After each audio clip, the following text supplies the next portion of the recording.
Welcome into the Bears Squad Show. I'm Joe George, post-game host. And can the Bears hang with the best teams that are coming up on their schedule? Hey guys, Taylor Dahl here of Making Monsters. Let's chat a little bit about Caleb Williams' performance, but also all of the backups that had to come in and play Sunday against the Steelers. And I'm Lauren Cox from Locked On Bears, getting ready for a big matchup with the Philadelphia Eagles team that all of a sudden after Sunday looks a lot more beatable than we might have thought. Bear down, Chicago. It's the Bears Squad. Everything Chicago Bears every week. Covering all the big hits and game-changing plays from the Windy City. The way only the Locked On Podcast Network can. From Soldier Field to the next great chapter, the Bears Squad Show starts now. Welcome into the Bears Squad Show here on the Locked On Bears YouTube channel. Joe George, Taylor Dahl, and Lauren Cox here with you for the next hour. We'll talk about Caleb Williams and the performance he had against the Steelers, if the Bears can hang with the tough teams coming up on their schedule. For the first time in a long time, we get to have a fun conversation of who's leaving potentially that you're worried about, your defensive coordinator, your DB coach, who you worried about finally getting poached from the Bears, and we'll preview the Eagles game coming up on Black Friday. But Lauren, you mentioned it there in the cold open about the Philadelphia Eagles looking like a more beatable team. They lose to the Cowboys. Their offense has been really up and down, and the Bears get the victory over the Pittsburgh Steelers, push them out of the playoffs at the moment. But we know the Bears' schedule is tough. You've also got Brock Purdy throwing 3 picks on Monday Night Football. So, is the schedule not as tough to start here as you thought it was, on paper? How are you feeling about this final stretch of games as we're seeing these teams play right now? Yeah, I think it's part of a bigger trend we're seeing across the NFL where it's like there are very few, if any, really good teams. There's a bunch of pretty good teams, and I think the Bears are in that category, but every single week now we're seeing some kind of surprise result where a team that we thought was really good, like the Philadelphia Eagles, can blow a 21-point lead from the first half and lose to a bad team like the Dallas Cowboys. And we've seen the Packers lose to the Panthers and the Browns. And we've seen so many of these results where it's we thought the team was pretty good, and now they're falling apart. And I feel like every team on the Bears schedule now feels beatable. Not that it means you expect that they should win every game left in the schedule, but that there's not a game left where you're like, oh, Bears don't stand a chance against that team. But I do think Philadelphia coming up on Friday is the one that scares you the most and is maybe the most consistent and most dominant of these teams left on the slate. Yeah, I think when you look at the schedule, looking preseason, it looked like a gauntlet. I mean, if you're telling me you're playing the Packers and the Lions and the Vikings and the Eagles and the Niners, that seems terrifying before the season. And not saying it's any less scary, because I think these are all teams that have proven themselves over years that even when they have, they're able to climb out of them, and they're just ran very well organizationally, which is something that the Bears haven't really had. And we're hoping that that's kind of one of the things that are changing here now. But I do think that you look at the win, I guess the good and bad side of this is, number one, you are, I think, in a world where you could be playing your best football against these teams. And that was one of the things I looked at preseason was, okay, hopefully by December, this offense is, being a little more efficient, and you're seeing them be able to run the ball, and you're seeing the line really gel, and you're seeing Caleb get more comfortable in Ben Johnson's offense. I think we are, even though you see some ups and downs from Caleb still, all of those other things I think have really started to progress throughout the season. The comfortability between Luther Burden, Colson Loveland, all of these guys in that offense in general, and then Ben Johnson's comfortability of what Caleb can and can't do at this point in time. I think that is the positive side. The negative side, obviously, is through the year, later in the year, the more injuries you have, we're seeing that kind of happen, especially defensively right now. And so that is probably the negative side of it. But it makes me a little excited that right now you really get to prove yourself as a team, because obviously people are doubting. They're going to keep going back to the schedule you've played, and then even this last week they're going to say Aaron Rodgers didn't even play, and you can come back and say, okay, we're missing our top 2 corners and 3 linebackers and then a 4th linebacker. So make all the excuses that you want. We won the football game at the end of the day, and that's what's most important on the ones that you should win. Now you have tests, because like I said, that Philly historically, they draft well, they build well, they win a lot of football games, and we just saw them go to the Super Bowl. You talk about the 49ers, even in moments where you feel like they're not playing their best football, there's still things that Kyle Shanahan and whether it's Brock Purdy or Mac Jones are able to do to make that team still look efficient. And even losing all of the defensive players they have throughout the year, they've still been able to do what they have. So we're just playing a lot of teams coming up that have the history of being able to down the stretch do what they need to, and I think the Bears are in play. They can prove that they can be one of those teams. Yeah, I think so too. I think it's an interesting, it's such an interesting dynamic at this point in the season, because like outside the Baltimore game, which is obviously disappointing, like the Bears have done more than expected to this point to like find a way to keep winning these games. Like to Lauren's point, like every week we're seeing these big time upsets that we look at from the Vegas angle or anything. It's like no one's expecting that. Like survivor pools have to be a disaster this season with the way this season has been going. But the Bears just keep finding a way. And I even feel like looking back at the game, I know we'll get more into the specifics because of the Caleb Williams disaster touchdown, the push touchdown. Like it really was it should have been a much more comfortable win for the Bears in this game. And I think to answer the big picture part of this, I feel like the Bears can hang with really all of these teams at this point in the season, just because no one has really separated themselves, to Lauren's point, in the NFC, really outside of the Rams, Bucs. And you don't play either of those teams the rest of the season. Yeah, and the Bucs have injuries at quarterback and receiver and all over the roster there. Yeah, no, but I think it speaks to what we've kind of been talking about of like over the past few weeks of as the schedule gets harder, the Bears are starting to play a little bit better too. Like again, the final score against the Steelers doesn't necessarily reflect that as well, but like to have the defense hold Pittsburgh to 21 points, because 7 of them were from the fumble in the end zone without any of your top 3 linebackers or top 3 cornerbacks for the vast majority of that game is inherently better defensive play than what we've been seeing before. That if they played that well with all their starters, and they would have held them even fewer points, but only giving up 21 with all those obstacles is a better defensive performance. And then you're seeing, Caleb Williams throw for 3 touchdowns and overcome, a fumble in the end zone and some other missed throws in this game, despite not having a very consistent running game throughout this one. Maybe the team there's still flaws on the team, but other guys are playing better in spite of some of those flaws when there's still ups and downs, that there's a collective progress in the positive direction that has them playing better as the opponents are also getting better, but then the results look similar because they're both going up at the same time. Yeah, I think that throughout the season, and we've chatted about it in previous weeks a little bit, how big, and the defense hasn't been fantastic. We're not talking about one of the best defenses in the NFL in any way, but we're talking about one that consistently gets takeaways, which has been huge. And in moments when you feel like you can't stop the run and whatever team is doing anything they can, those plays have come in big. And then till you add on more and more. This last week, you get a call, and DeMarco Jackson obviously wearing the green dot and being like, hey, by the way, you've got to start. And also you're going to have the green dot on your helmet. That's a lot to ask of a guy that quick and that soon. And especially it was unfortunate too, because Tremaine he was playing good football. And so you were getting excited about that. Edwards, you felt like, okay, if you get both those guys back, this could be, your linebackers, and then you're getting Kyler and Jalen, and it felt like things were going in the right path. And then it happened to the linebacker room, what happened. And then during the game, obviously Hippolyte gets injured too, and we'll see what that looks like when the injury report official one, and they start practicing throughout the week. But I do think despite all of the chaos that has happened defensively, different guys have stepped up and made big plays when they've needed to, whether that's Austin Booker when he needed to. Sweat playing really good football right now is a big one. And then Wright, I feel like he's getting a pick every single week. And it's like maybe he's not perfect in coverage, but when you really need him to get the ball and come down with something, he does. Okay, on a scale of, let's say 1 to 10, where 10 is the absolute best of the best the Bears can play this season, 1 much earlier in the year when things were a struggle kind of across the board, like the Baltimore game as an example. Lauren, where do you think the Bears are at in terms of playing their best football on the season?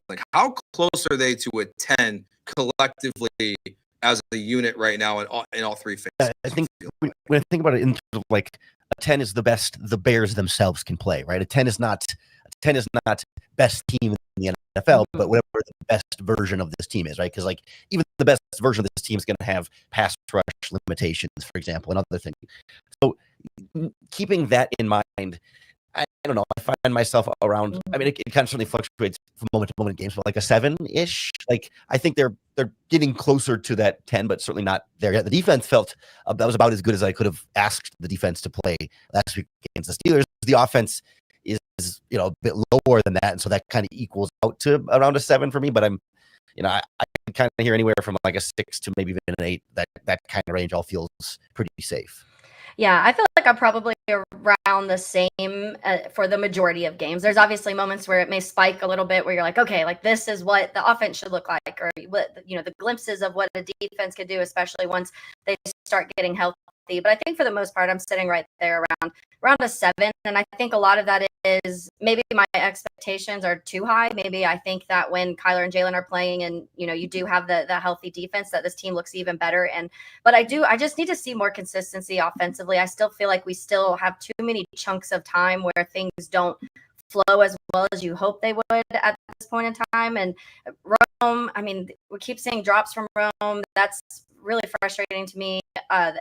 So there's still things to me that I'm maybe being a little nitpicky. Maybe other people were like, no, like, the ceiling wasn't as high as you thought the ceiling was going to be for this year. But I did expect by December for the offense to be doing a lot of good things. And I think we're seeing the explosiveness. We're seeing the big plays still, which that's a positive, because that is something that against Philly that I think they're going to have to take advantage of.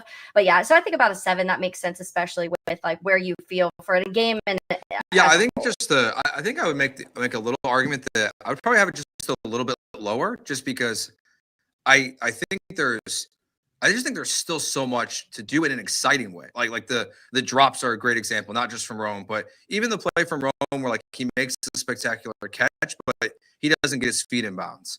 Same thing the previous week with DJ, and Caleb's still missing some of the easy things in these games. And we know they're not fully healthy, but they are getting much healthier at this point in the season. Not the special teams unit was much better for the most part in this game. Like outside of the Torrey Taylor punt, which it's a 5 for me, but it's not a 5 in frustration.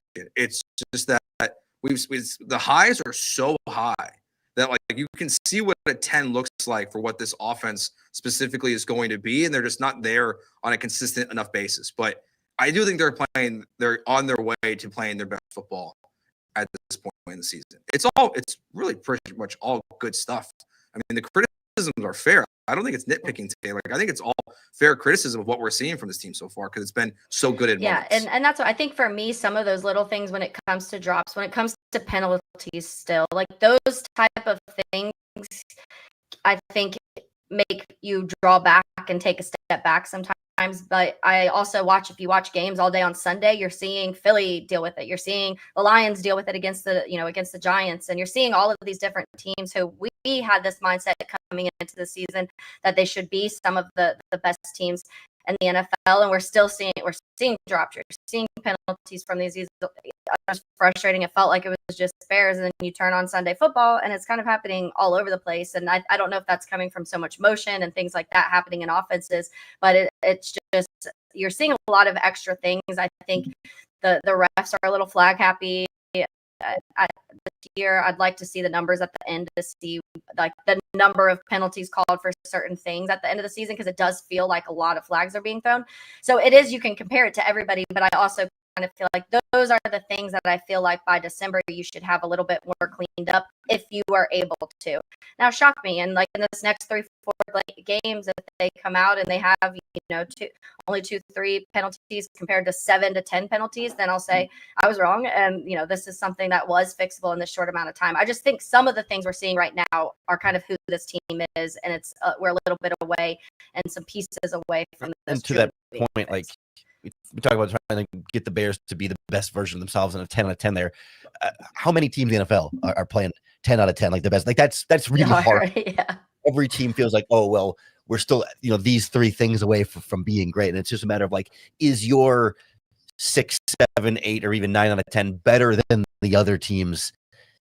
7 or 8 or 9 out of 10, and I think given how young and new this Bears team is to this coaching staff, like that's where you sort of see the optimism to get even closer and closer to 10. Whereas I think, some of the older, more experienced teams, you might feel like, well, they've really got their, everything is running super, super high and they're still not quite a 10 and it's totally like kind of downhill from there because you feel like, well, they're really giving it their all and still not getting 10 out of 10 or 9 out of 10 version of themselves. So I think that's why there's optimism for this to keep kind of trending up because other teams are going to struggle to do the same thing. All right, we've mentioned the injuries and everything a couple of times. So how did when you rewatch the game, like how did the linebackers look? How did the corners look? How did Caleb Williams perform in this game? Let's look at that next year on the Bears.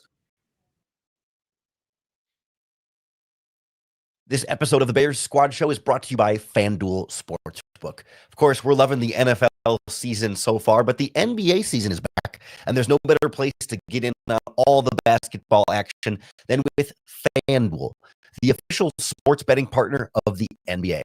Because even if you missed that opening tip-off or you just want to ride the hot hand once the game gets rolling, FanDuel has live bets on everything from who will score next to fourth quarter comebacks. Plus, you can even combine your bets into a same-game parlay for a shot at an even bigger payout.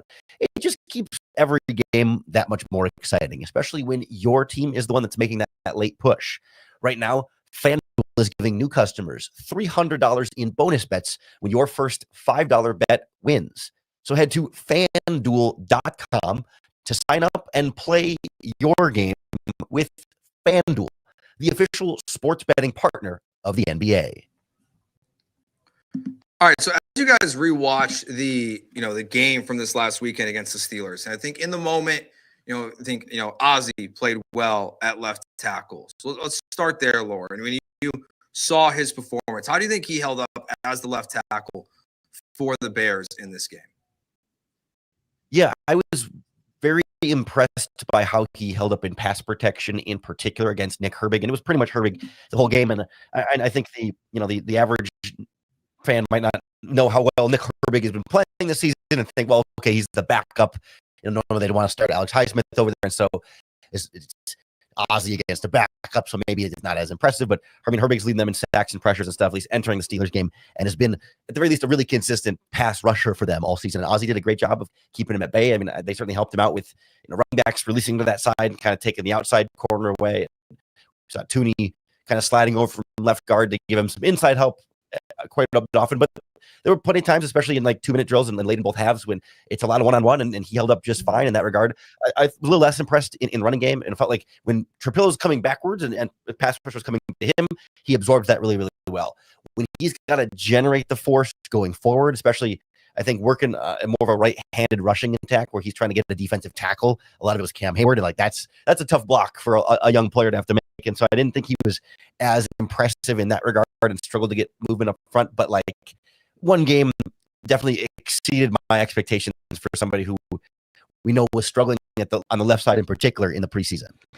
Yeah, I think I want to give credit to Ozzie because I think that first of all, he's got thrown into games where it's like, hey, here's Max Crosby, and then oh, never mind, we're gonna flop you to the other side, and then now, yeah, that was the name that I blanked on last week, Lauren. But when I was talking to Jarrett Bailey that covers the Steelers, that's the name he said that the Bears should be worrying about most because that's the guy that has been creating the most pressures on the team, and he even said he's been playing better than TJ Watt. And so that was a name that all game I was like, okay, well, this is what they were talking about. This is the type of player that is.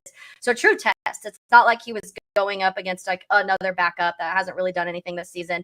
And I don't mind give him the chip help when you need it, whatever, if you need to get Tooney involved a little bit more, because I do feel like so long when it came to Braxton Jones, for example, we would have the conversation of like, why aren't they doing that? Why are they not giving him any more help? And then when they did, it just didn't really feel like anything really helped him a ton. And so I do feel like that Ozzie, the awareness that he has, especially in the pass pro, I like that, and especially early on.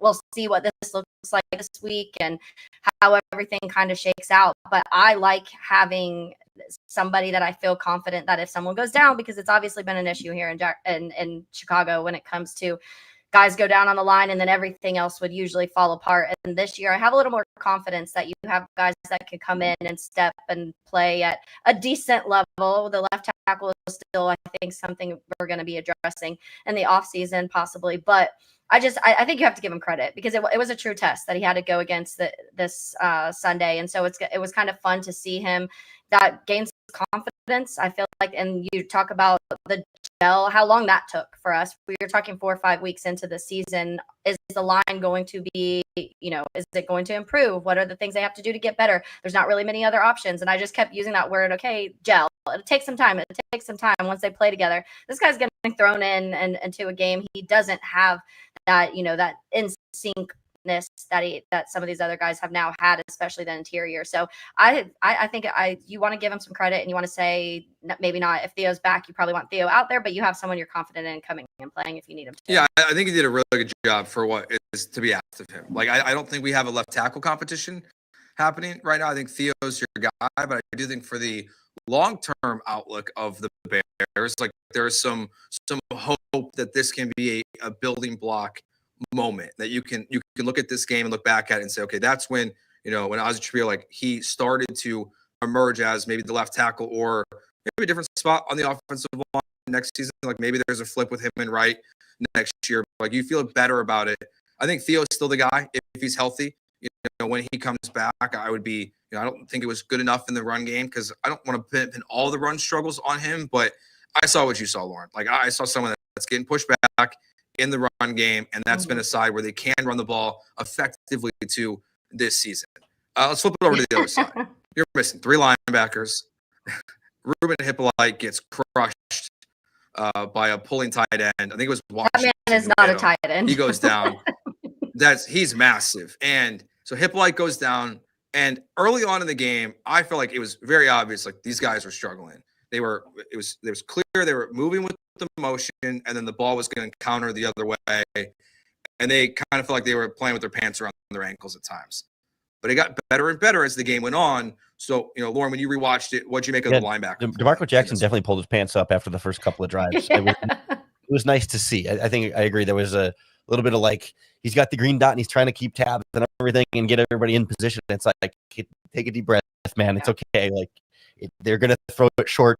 All you got to do is come up and tackle them. It's going to be fine. And I think that was maybe the thing I was most impressed with both DeMarco Jackson and Eamon Ogbongbemiga, is like how consistently they were wrapping up. And it wasn't always like, because sometimes you have guys get a lot of tackles. There was some times during the Roquan Smith era where he'd have 13 tackles, but they're all for first downs. And it's like, all right, you got a bunch of tackles, but you're not stopping anybody on those tackles. And like, they were able to not make huge stops every time, but like step up and be more aggressive. But I thought the 2 of them in particular stood out to me, like, not as like, wow, these guys are future starters in the making and huge studs and hidden gems that have been sitting on the bench the whole time, but like guys that I was worried about being worse throughout the course of the game, and feeling like, okay, they were passable for the moment. I thought Hippolyte was still a bit of a chicken with his head cut off before the injury, and that's still, like, I think, going to be a work in progress, but also a very small sample size for him there. But the other 2, like, if they have to both play against the Eagles next week, it's not that I'm sitting there saying, oh, everything will be just fine, but it's like,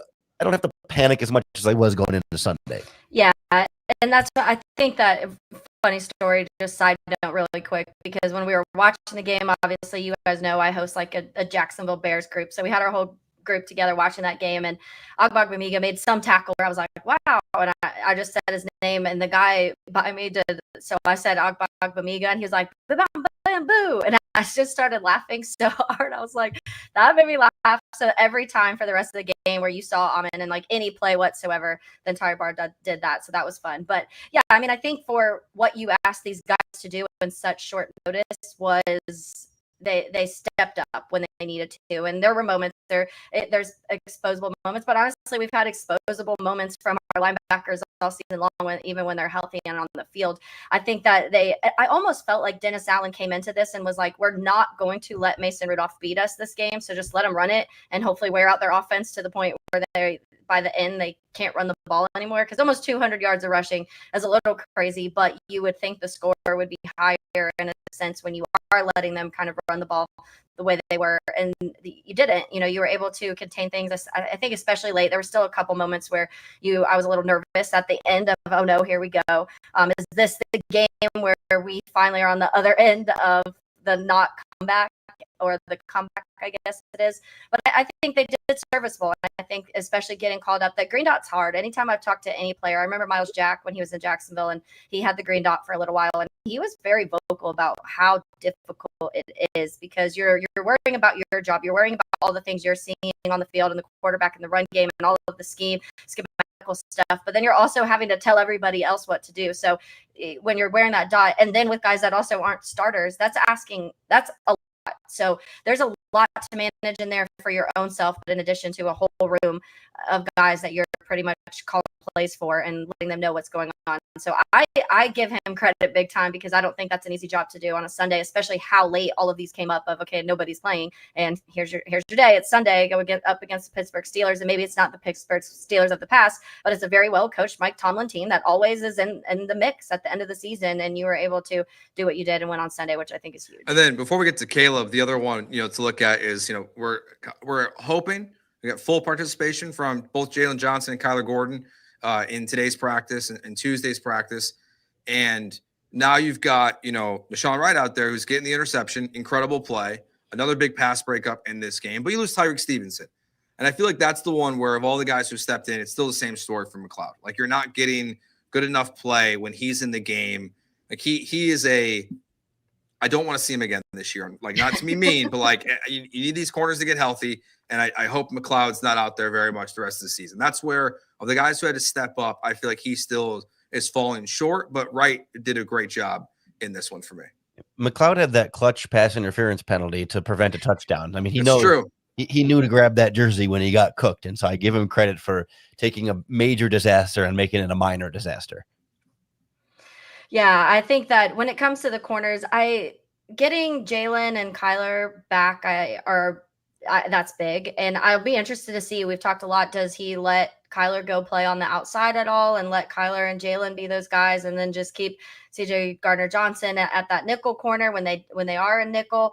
And so I'm wondering what he's going to do, because you obviously want your best players on the field at all times. But Jalen and Kyler have virtually not played together this season, and because of injuries. So how ready are they? Do they feel like there's rust on that? What does it look like if not? Because Tyreek Stevenson this year has still had his ups and downs. He's one of the guys where at moments you feel like he can compete with any corner, and then there's other moments where he just gets burned, and you're like, all right, well, he's kind of one of those guys that have those ups and downs. And then the Deshaun Wright, I think you want him on the field just because of the way he has more of that ball hawk mentality that you kind of want. If maybe your defense isn't playing at its highest, you at least have a corner that can get some takeaways, and that's important, especially down the stretch with some of these guys. This weekend is a different story. Jalen Hurts only has one interception on the season. He doesn't turn the ball over often in that sense. You'll see some fumbles and stuff like that occasionally, but he's way more secure when it comes to throwing the ball and that. So if the Bears are able to force some mistakes out of Jalen Hurts, then I think you roll with, you maybe have a little rotation of these corners and keep these guys healthy into the postseason, now that both of Jalen and Kyler are just coming back from injury too. Yeah, that's my expectation for Deshaun Wright when Tyreek Stevenson and everybody else is healthy, because Al Harris said today that, they want to get their best 11 players on the field, and he said Deshaun Wright is one of those 11. So, like, we got to find ways to have him on the field. And I envision that, and maybe we have to say if all these cornerbacks are healthy at the same time. Yeah. We really haven't seen it, but if they get to that point, that we see a Deshaun Wright, Tyreek Stevenson rotation, kind of like we saw with Terrell Smith last year, where whether it's by drive or by game situation, we see them both sort of rotating as the starter opposite Jalen Johnson, and then they can leave Kyler Gordon in the slot as a result, just to try and get these guys all on the field. Yeah, I think it's going to be fascinating what they do. Even in CJ Gardner-Johnson, like, you want him to be part of it too. Like, we're going to see, I think, more of a rotation I think some people are expecting to see, especially for this first game back, assuming that both those guys play. And to Lauren's point, who knows about Tyreek Stevenson at this point? Like, it feels like we have no idea what we're going to see at the DB room come Friday against the Philadelphia Eagles. All right, let's take a break here. Let's talk about what we saw from Caleb Williams in this last game. Some real ups, some downs as well, a real down as well. Look back at all of that next year on the Bears Squad Show. I'm Cody Rourke from Locked On Broncos, and this episode is brought to you by Peloton. Peloton is shaping the future of fitness with the brand new Peloton Cross-Training Tread Plus, powered by Peloton IQ. This is Peloton's most advanced equipment yet, giving you real-time guidance and endless ways to move, whether you're running, lifting, or you're cross-training with your favorite instructors like Alex Toussaint. It's training reimagined to make your workout more personal. Peloton is built for breakthroughs with features that help you plan, stay motivated, and hit peak performance. You can let yourself run, lift, flex, and go, while Peloton handles all the rest. Plus, Peloton IQ provides real-time strength coaching, tracking your progress and suggesting weights that challenge you so you can get stronger. Plus, the new movement tracking camera, it counts your reps and corrects your form in real time, making sure every rep is safer and smarter. So let yourself run, lift, flex, push, and go. Explore the new Peloton cross-training Tread Plus at onepeloton.com. I do want to correct something I said in the last segment. Tuesdays was not a practice. It was an estimation, the injury report the Bears put out. So, Jalen Johnson, Kyler Gordon, Theo Bennett being full participants was an estimation. We'll actually see what it looks like on Wednesday when there's actually a chance that these guys could be on the field. We did not hit on Caleb Williams in that segment. And, 3 touchdowns, the disaster play, but there's a lot in between that as well. So, Taylor, when you look back at this last game, what'd you make of Caleb's performance and how he did against the Steelers? Yeah, I still think we see ups and downs from Caleb, and I wouldn't expect otherwise. Honestly, I think that when you are in a new offense and you're and now we're several weeks into the season, but there's still, I think, opening up more and more for Caleb, and I'm sure Ben Johnson, being how Ben Johnson is each week getting on to him about certain things that still need to change. The awareness is still there. It's gotten better. We talk about that pressure to sack ratio.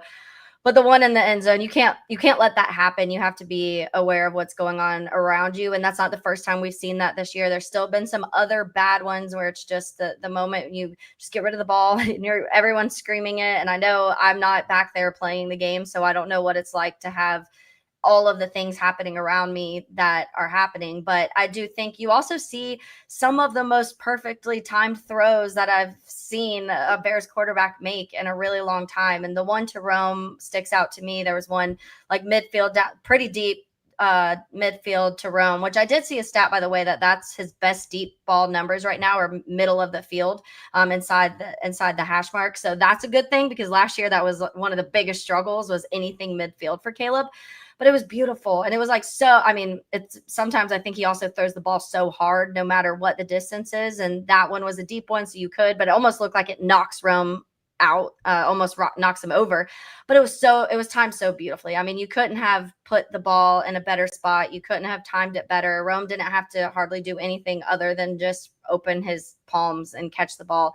And you see those, and you're seeing more of those each game. That's what I think is getting me the most excited, because yes, you still have some of the, oh no, Caleb's get the ball away, or, just get rid of the ball, or run, and whatever you want him to do in that situation. But you're also seeing more and more each game where you're like, that ball was so perfectly placed and so well timed that it's really difficult to do that, especially with all of the different things that are happening schematically with the Bears offense. Yeah, I think with Caleb analysis and criticism, I think we get kind of lost sometimes in like when we're nitpicking his performance, right? And saying like, hey, these are things he needs to do better, which is different than saying, oh, he was bad and this is all the things he's doing wrong. Like it's sort of he was the number 1 overall pick and needs to be the face of your franchise and the unquestioned long-term future star of this team. And that comes with a high set of expectations that we're going to try and hold him to, even in year 1 in Ben Johnson's offense. And so all that being said, like he's still missing a few too many throws for my liking. And that doesn't mean, he's a bad, totally inaccurate quarterback, but just like for that high standard, like I go back through this game and I think there were, 7 or 8, like just, inaccurate throws where he overthrows the guy or underthrows the guy or a little bit behind or whatever it might be, where the decision's good. It's just the ball placement is not where it needs to be. Yeah. And like, I think with those misses, that's closer to an average quarterback performance, which is not bad. It's just not as high as you'd like it to see. But then,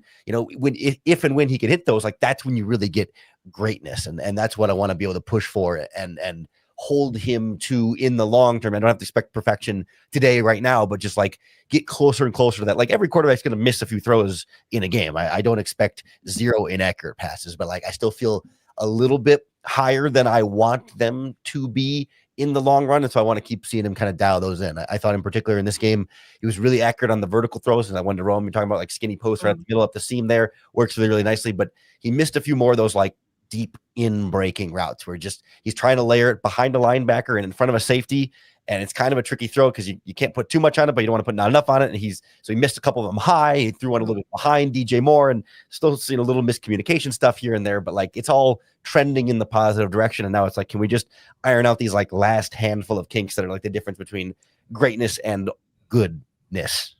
Yeah, it's really strange watching, like having to rewatch these games because like in the moment, like you're realizing like things are going wrong, but like the one pass that should have been intercepted that he threw way high, rewatching it was way worse than I remembered it in the moment. But then there's a couple throws in this game again where like you're seeing it where DJ Moore and Roma Dunze are not looking at the football, and as they turn, the ball is in their hands, and it's the most perfect throw that you can make. And it's just this, it's really strange because it's like there wasn't these ups and downs with like Mitch Trubisky or Justin Fields or any Bears quarterback. Like I don't think Vikings fans are seeing this with JJ McCarthy. Like they're not seeing elite level throws and then throws where it's like, is this guy getting any better? Because that's what I feel like when I watch Caleb, and it's still trending in the direction where like it's all getting better. Like I think nitpicking is a fair way to put it because it's like when we were talking earlier about where the Bears can be in December. Yeah, Caleb, like you're seeing the 10 throws on a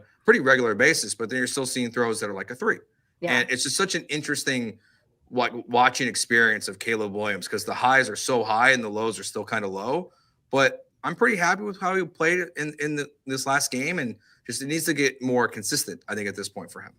Yeah, and that's what I honestly was thinking the same thing when you asked when you're talking about the grading scale from 1 to 10 and where they are on that scale. And if you were to ask that about Caleb, it's an interesting thing because how Lauren was saying depends where your 10 is. Like where was your 10 before the season of where you expected Caleb Williams to be on November 25th? If you were thinking Caleb Williams was going to be already Patrick Mahomes, Josh Allen, Joe Burrow, then you're probably kind of far from that 10.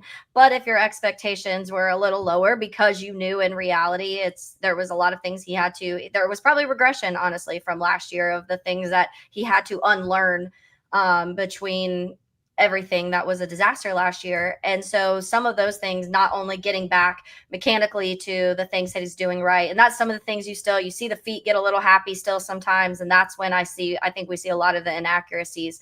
But so if your 10 was a little lower than that, because you realistically were like, okay, new scheme, he's going to have to figure out, unlearn some of the bad habits he learned last year, then you're probably getting pretty close to that 10 of what you would want to see just by this point in time. Now you got another month, a little over a month of football. Where do you want to see him at the end of December, beginning January? And I think that's where our conversation came in week 1, 2, whenever we did expectations of the Bears and what would be a good season and a bad season. And Lauren, you and I were like, I don't know if we could say a win-loss record because we feel like there's all these intricate things, and Caleb Williams' progression was one of the things we thought was most important. Yeah, I'm with you there 100%. Like it's the sort of the anchor point starting for evaluation is a big key here. And I think also when you talk about the inaccuracies and the happy feet sometimes and kind of rushing throws, like that all feels so correctable. Like not like that it's an easy fast fix, but that it's something we've seen that is more fixable than other issues quarterbacks may have. And I think back to like, Mitch Trubisky and Justin Fields, since you mentioned them, like, Trubisky had a lot of trouble, reading coverages sometimes and identifying, especially against zone, like he could hit man receivers all day long and look sharp, but he'd throw it to a defender who's nowhere near, he'd throw it to a spot where defenders just stand there waiting for it. You're like, he just didn't see that play develop. Or, Justin Fields wouldn't pull the trigger when receivers were breaking free on the routes and couldn't get the anticipation down. Like those sort of like mental hurdles in that regard of like seeing the field and playing quarterback are a lot harder to change and teach than like, hey, Caleb, like make sure your foot is angled this way or that you're shifting your weight back forward. Like those physical mechanics are a little bit easier to fix than some of the, like the mental things of quarterbacking. And not that you're going to fix it all in the middle of the season on the fly, but like, I just feel like these are things that are very clearly, don't have to be permanent obstacles that, he can overcome. And once you get those out of the way, the sky's the limit. Like everything is there for him.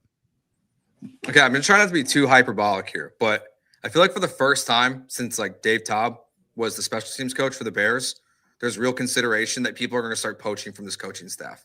It is so like it never happened in the Nagy era, obviously never happened in the Eberflus era, like even John Fox. Like it really didn't feel like since the Lovey era, like there's been people that have wanted to come to the Chicago Bears and say, we want this DB coach to be our DC next year, or we want this guy to be our offensive coordinator and Declan Doyle. It's like, it feels strange to even ask this question for the first time in a long time. But Taylor, like, who is like on your radar where you're like, I hope this person does not get hired by another team this year, because selfishly, I want them to stay with the Chicago Bears?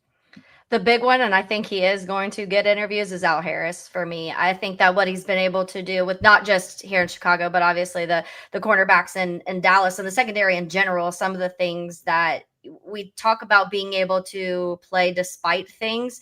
He's been thrown every challenge possible this season, and you're still seeing him get all of the takeaways. You're still seeing him when it matters. It's almost like the bend, don't break type of defense, where you just feel like someone is running all over you all day or completing any possible pass they can in a certain, and then all of a sudden he could shut it down when it matters the most. And I think that there was a few moments this last week where I a little worrisome, letting them go 3 for 3 in the red zone. Those are type of things that you really don't want to see happen, especially against backup quarterbacks. But Al Harris, to me, I mean, I think he is going to, not say, I don't know if someone's going to pull him in and say, hey, we're interviewing for a head coach position technically, but I think he's going to be in the mix of names of, hey, look out for this guy, and some teams that may be interested. And not to correct you, Joe, but we have seen a few Bears coaches get poached in era. Vic Fangio went from defensive to head coach, and he took Ed Donatel as his defensive coordinator from Chicago. Prior to that, Adam Gase went. I was about to say Gase. I forgot about Adam Gase too. It's not as though they were. I mean, Fangio was impressive. Gase, was a little less so. But so I mean, it has happened. But yes, Al Harris is absolutely super high on this list. I would be stunned if he doesn't get coordinator interviews. At least he might not be eager to just take the first job that's out there. I mean, I think he'll be picky about when and where he goes, because I think he realizes he's got some good young defensive backs he's working with here, and that he's not going to take the first job that opens. But if there's the right connection somewhere, I certainly think he would consider it there. And then the other one is probably Antoine Randall, the receivers coach. And you can kind of tell based on how Ben Johnson structured his staff that those are the two he's worried about the most, because they made Antoine Randall assistant head coach / wide receivers coach. So no one can make a lateral, they can't hire him away by adding the assistant head coach title somewhere else. Like, that's usually like the move you'll make. You can steal their O-line coach if you make him O-line / assistant head coach. He already has that title in Chicago, so you can only take him if you're going to make him the coordinator there. And then even Al Harris is defensive backs and defensive passing game coordinator. So there's not really a lateral move you could make unless you make him defensive coordinator. It'll be a lot harder to poach either of those guys away. And I think there's a reason, they're in that conversation. I don't think we can rule out, Press Taylor. I know, Taylor, take him. I don't care. That reaction was great. He's never put it past NFL teams to take a guy they know, even if he hasn't been all that great, doesn't have a great reputation. Like, he's been an offensive coordinator before, and he's not an offensive coordinator right now. He's pass game coordinator. So in theory, a team could look at the Ben Johnson offense and say, well, we can't hire Declan Doyle because we have to make him our head coach. We're not going to do that. But it could be the easier poach to say, hey, this guy's been a coordinator before. He has, quote unquote, had success in the NFL before. I mean, if Shane Waldron can keep getting jobs, they're getting offensive coordinator jobs. So it wouldn't stun me at all if a team like, the Raiders with Pete Carroll, they're looking for a new offensive coordinator, does that kind of move. Yeah, well, first of all, Ben Johnson is, every time I learn or think about the things that he's done, he's smarter. Like, the smartest guy when it comes to the play calling and offensive stuff. We talked about that a lot. But those two things, Lauren, I didn't even think of, just that side of it being like, I'm going to make it this a little more difficult for someone to just come steal two of the guys that I really want on my coaching staff. Yeah, the other one too, I would keep an eye on that I'm just curious about for. I don't know if he's OC in the NFL ready yet, but I'm keeping my eye on JT Barrett still. Mm-hmm. I'm curious, is there a world where Brian Hartline leaves Ohio State and ends up being the Penn State head coach, and JT Barrett goes back to Ohio State to be the OC under Ryan Day? Like, is there something like that? That's the other one I would keep an eye on, because I don't think Declan Doyle's I think he's there just yet as a head coaching candidate, because I don't think he's going to make the OC jump to just call plays somewhere else. It feels like he's a head coach, and it's hard to say what his role really is since he's not calling plays. We don't really know what happens behind the scenes, but there's the McVay bump. We saw all of the McVay's guys get jobs. So Ben Johnson could be that next coach where if you buy him coffee, you're a head coach in the NFL. And it's probably, we should probably also mention just briefly, Eric Bieniemy has been Okay, up I was about to Yeah. say two different Bieniemy. teams. Like, I not that like, and the Bears are running the ball well, I guess. I don't know that anyone's looking at this and saying, wow, he's really unlocked. I mean, DeAndre Swift is playing well, but it's not like he's having a monster breakout season. He's playing better than he did last year. I mean, so I don't know that Bieniemy would be getting the job purely based on just the merit of what he did in 2025, but like reputationally, again, like NFL teams love to hire retread coordinators who they've seen do it before, and usually tend to prefer that over somebody like Antoine Randall or JT Barrett, who are going to be first-time coordinators in the league that I think they need to see a little bit more from them before they'll pull the trigger as quickly.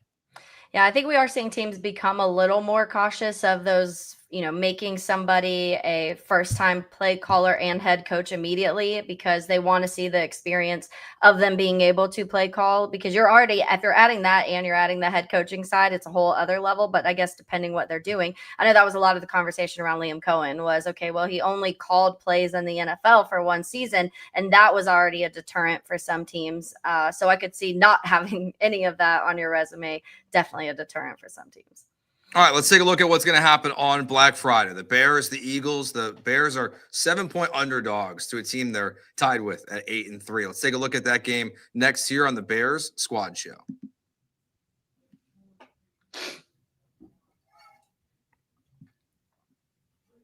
All right, so Friday, 2 o'clock, I think it is. Yeah, 2 o'clock on Friday. The Bears play on Black Friday. I'm anti the Black Friday game, to be honest. I have not enjoyed it. I just didn't think they needed it, especially now that like A&M and UT are like back. It's a college football day for me, so I don't love it. I'm also kind of anti the Christmas Day games, to be honest with you. Like when it doesn't fall on a Sunday or a Saturday. Maybe it's traditionalist of me, but the 2 o'clock time is also like obnoxious. Like, yeah, can we go 12 or 7? Noon or 3 o'clock or 7? Like, come on, we've got established times when football happens. It's like, 3 for me, so that's true. But you're used to 4 o'clock. Like you're used to 4 o'clock times. Yeah, the 2 o'clock or 3 o'clock like window is a little strange, but it's a big game. Like it's at the moment the number 2 seed in the NFC versus the number 3 seed, which still sounds absurd, crazy to say. Like if you would have said that before the season, the 2 seed versus the 3 seed on Black Friday, the Bears and the Eagles, I would have probably called you insane. But it's the reality we face. The Bears are 7-point underdogs in this game, and the Eagles are a really interesting football team because they've got 8 wins, but A.J. Brown's unhappy. Saquon Barkley hasn't been particularly good this year. Their offense has struggled mightily at times, but people think the Eagles are a shoo-in to win this game on Friday. So, Lauren, how do you view this game and how the Bears can fare in this one?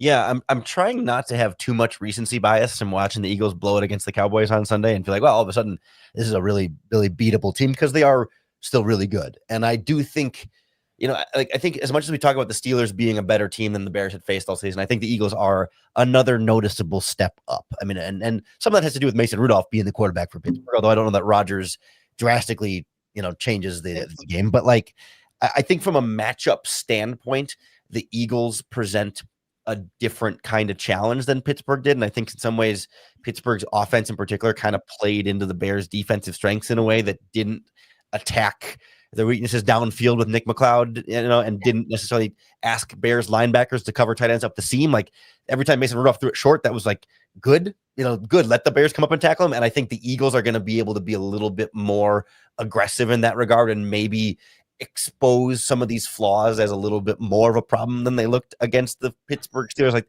I just feel that like matchup wise, it's not as favorable, but I can also see, having just watched them lose to the Cowboys, like you can see CJ Gardner-Johnson gets in AJ Brown's head a little bit, throws off everything going on their sideline, and all of a sudden the Eagles offense is imploding and the Bears offense is rolling. And I know there's plenty of Eagles fans out there that they're not hoping the Eagles lose, but if the Eagles do lose, they wonder if they'll fire their offensive coordinator right now because of how much things have been struggling over there for them. Yeah, there's a few things that in this game I think will make a difference. There's 2 different worlds that the Eagles live in. They're terrible on third downs, but really good in the red zone. So it's like if you almost just want to try and get them to third downs constantly because they can't, for whatever reason, convert those.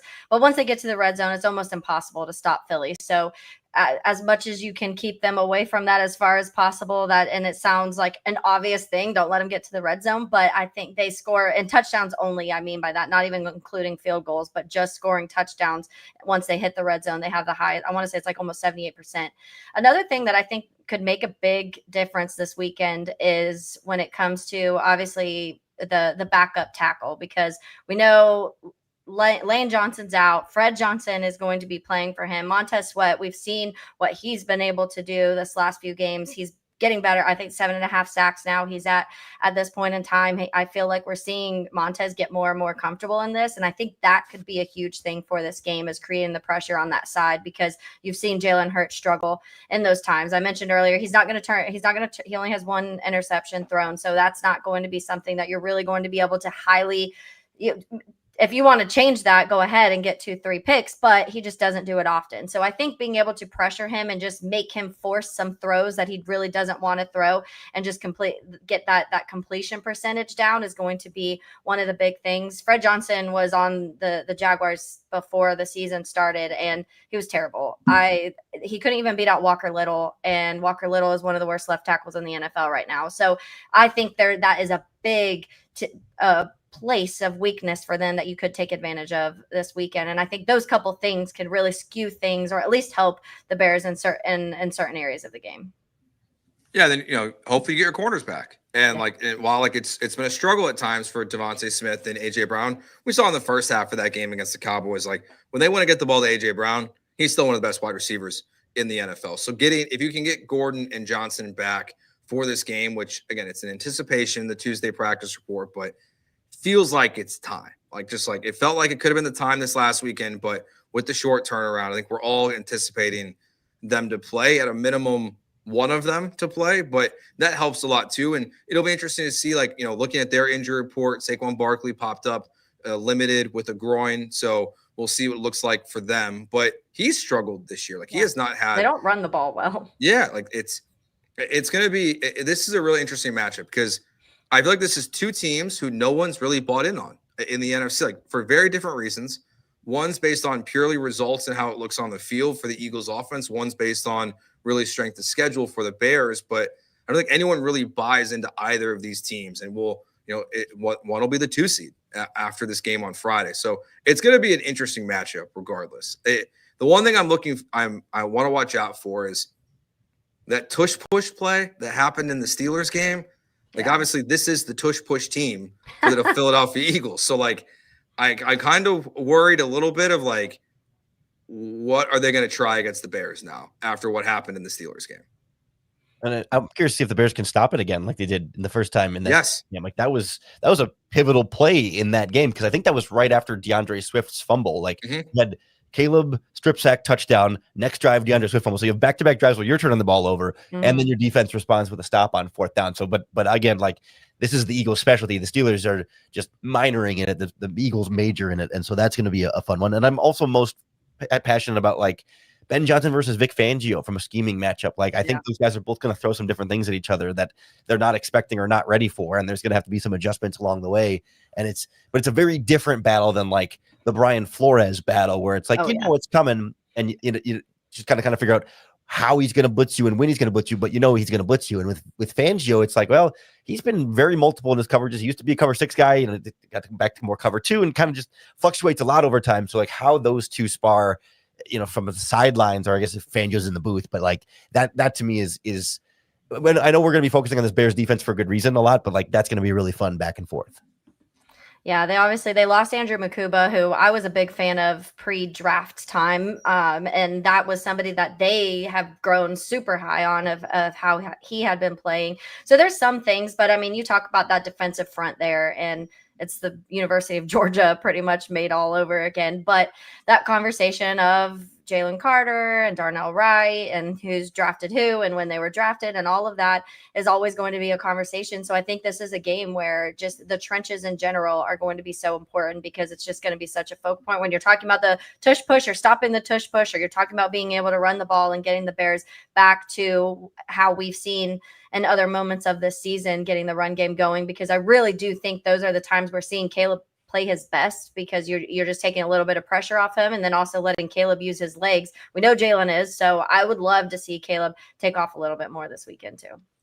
Yeah, I think it was a great point too, Lauren, about Vic Fangio, because I mean, I'll never forget that Sunday night game when Sean McVay and Jared Goff have the best offense in the NFL by a million miles, and then Vic Fangio dominated in the way that helped the Patriots basically win a Super Bowl. Like Bill Belichick said, like, we watched what the Bears did and what Vic Fangio did against Goff in that offense, and replicated a lot of it in that Super Bowl.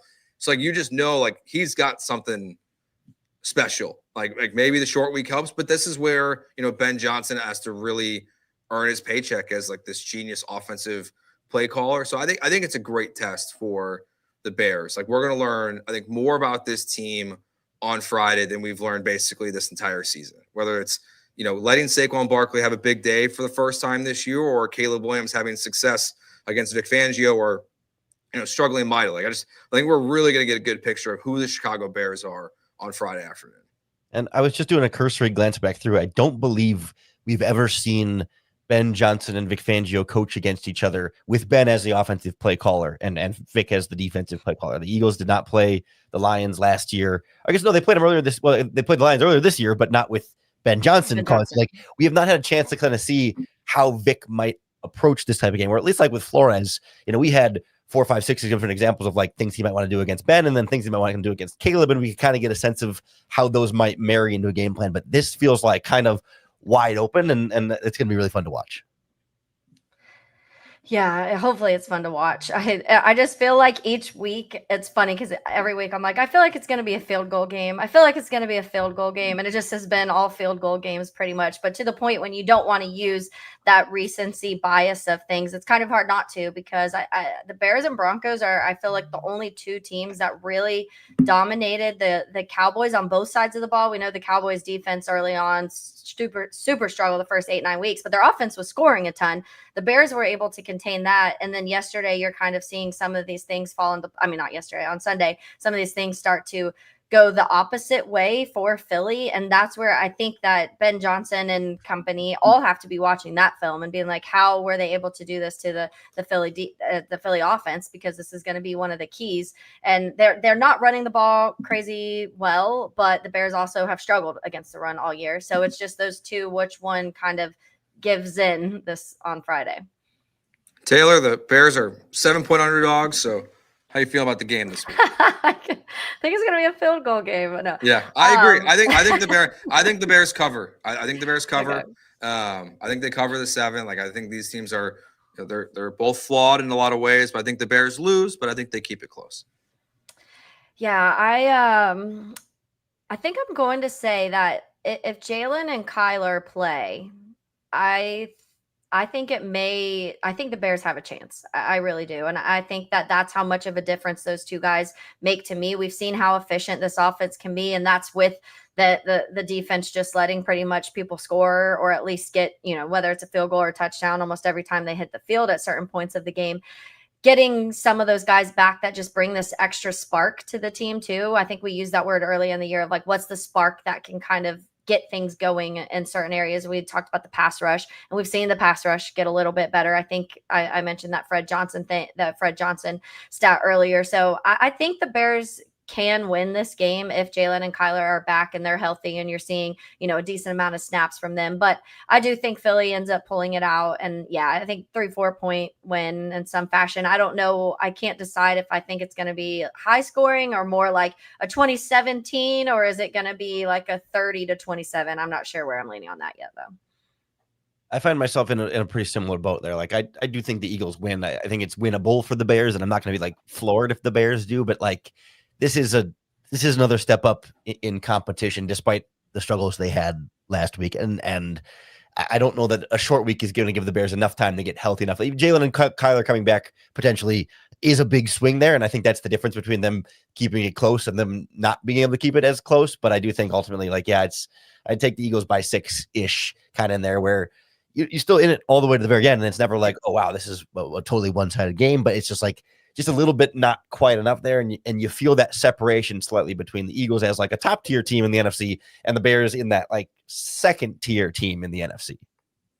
All right. Well, that will do it for this episode. Thank you to everyone who made Locked On Sports the #1 sports podcast network. And thank you for hanging out with us here on the Bears Squad Show. We're here with you next Tuesday as well at 6:15 to talk about the latest goings on with the Chicago Bears as they will get ready for more intense games. And we'll be recapping the game. We'll do our post-game show on Black Friday. Myself, Lauren Cox, and Adam Sager. Make sure you check out Lauren's podcast right here on the Locked On Bears YouTube channel, Monday through Friday. Thanks for watching. We'll talk to you on Friday. Peace.